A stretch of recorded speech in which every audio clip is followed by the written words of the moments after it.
അങ്കമാലി കറുകുറ്റിയിലുള്ള ഒരു വീടാണ് നമ്മളിപ്പോൾ കാണുന്നത്. 6.3 സെന്റ്സ് പ്ലോട്ടിൽ 2300 ചതുരശ്രടിയിലാണ് ഈ വീട് നിർമ്മിച്ചിരിക്കുന്നത്.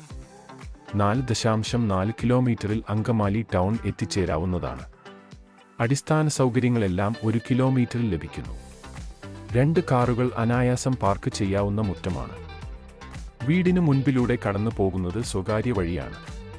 1.2 കിലോമീറ്ററിൽ ദേശീയപാത എത്തിച്ചേരാവുന്നതാണ്. ധാരാളം വീടുകളുള്ള ജനവാസ മേഖലയാണ്. വളരെ പോഷായിട്ടുള്ളൊരു ലൊക്കേഷനിലാണ് ഈ വീട് സ്ഥിതി ചെയ്യുന്നത്. ഗുണമേന്മയുള്ള നിർമ്മാണമാണ് ചെയ്തിരിക്കുന്നത്. 500 മീറ്ററിൽ ബസ് റൂട്ട് എത്തിച്ചേരാവുന്നതാണ്. 4 ബെഡ്റൂമുകളാണുള്ളത്. കിണർവെള്ളമാണ് പ്രധാന ജലസ്രോതസ്. ജലക്ഷാമമില്ലാത്ത ലൊക്കേഷനാണ്. വാസ്തുശാസ്ത്രപ്രകാരമാണ് ഈ വീട് നിർമ്മിച്ചിരിക്കുന്നത്. 9.5 കിലോമീറ്ററിൽ കൊച്ചിൻ എയർപോർട്ട് എത്തിച്ചേരാവുന്നതാണ്.